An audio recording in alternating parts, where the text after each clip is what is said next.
میرے نبی پاک صلی اللہ تعالیٰ علیہ وسلم یہ رجب کا پچھلا مہینہ جو گزر گیا یہ جب آتا تھا تو آپ کہتے تھے اللہم بارک لنا فی رجب و شعبان، یا اللہ ہمارے رجب اور شعبان میں برکت دے، وبلغنا رمضان، اور یا اللہ آگے رمضان آ رہا ہے، یا اللہ ہمیں اس تک پہنچا دے۔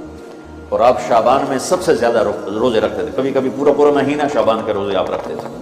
اور 15 شعبان جو بہت مبارک رات ہے، اس میں آپ نے فرمایا اس کا قیام، رات کی تہجد اور دن کا روزہ، یہ اللہ تعالیٰ کی بارگاہ میں بہت محبوب ہے۔ تو بھائیو رمضان المبارک قریب ہے، 15 شعبان بھی قریب ہے، روزہ رکھو اور رات کو اللہ سے مانگو تو دعائیں قبول ہیں۔ اور اس رات میں بھی اللہ تعالیٰ فرماتا ہے، میرے نبی نے فرمایا کہ میں سب کی بخشش کرتا ہوں جو اٹھے ہوتے ہیں، رو رہے ہوتے ہیں، 5 آدمیوں کے سوا، 5 انگلیاں۔ پہلا سنو، مشرک، دوسرا شاہن، دل میں بغض کینہ رکھنے والا، تیسرا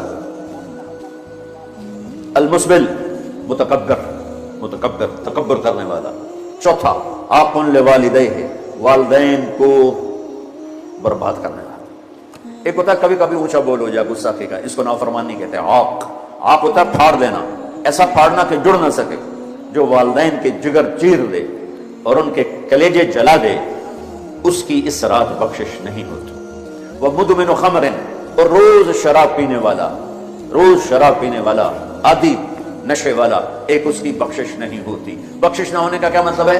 کہ یہ شرک سے توبہ نہیں کرتا، معافی نہیں ہے، یہ کینہ اپنے دل سے نہیں نکالتا، معافی نہیں ہے، یہ تکبر نہیں چھوڑتا، معافی نہیں ہے، یہ والدین کی نافرمانی نہیں چھوڑتا، معافی نہیں ہے، یہ شراب نہیں چھوڑتا، معافی نہیں ہے۔ اگر یہ چھوڑ دے سب معاف۔ ادھر یہ توبہ کرتا ہے، ادھر اللہ سارے گناہوں کو دھو کے پاک کر دیتا ہے۔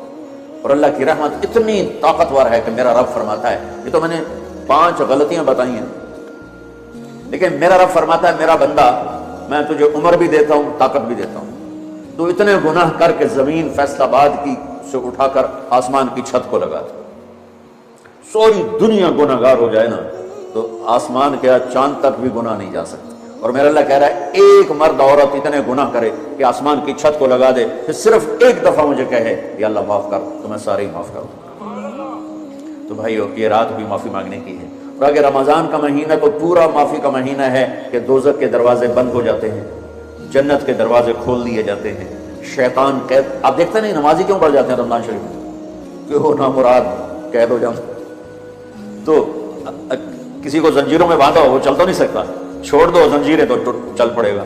تو اللہ تعالیٰ ہم سب کی حفاظت فرمائے، کوئی دعویٰ نہ کرے، لیکن جو تھوڑا سا غفلت میں ہوتا ہے تو ایمان کمزور ہوتا ہے، انہوں تو شیطان بن کے جاؤں نہیں دیتے۔ جمعے جاواں گے، جمعے کئی جمعہ بھی نہیں پڑھتے، عید تے جاواں گے، کوئی عید بھی نہیں پڑھتا۔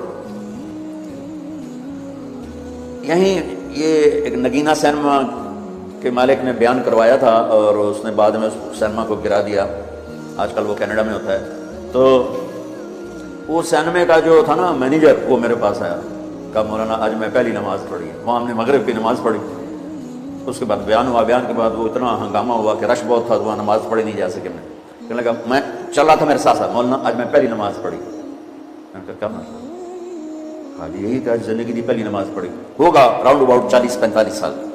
میں کہا جی پہلی نماز؟ ہاں جی پہلی نماز۔ جمعہ پڑھے؟ نہیں کبھی نہیں۔ عید؟ نہیں کبھی نہیں۔ آج پہلی نماز تھوڑے پیچھے پڑھی۔ شیطان جب قید ہوتا ہے تو زنجیریں کھل جاتی ہیں تو نمازی بڑھنا شروع ہو جاتا ہے۔ اس کے بعد جو گھٹتے ہیں نا تو شیطان کی وجہ سے نہیں، اب نہیں کبھی نہیں، عید نہیں کبھی نہیں، آج پہلی نماز تھوڑے پیچھے پڑھی۔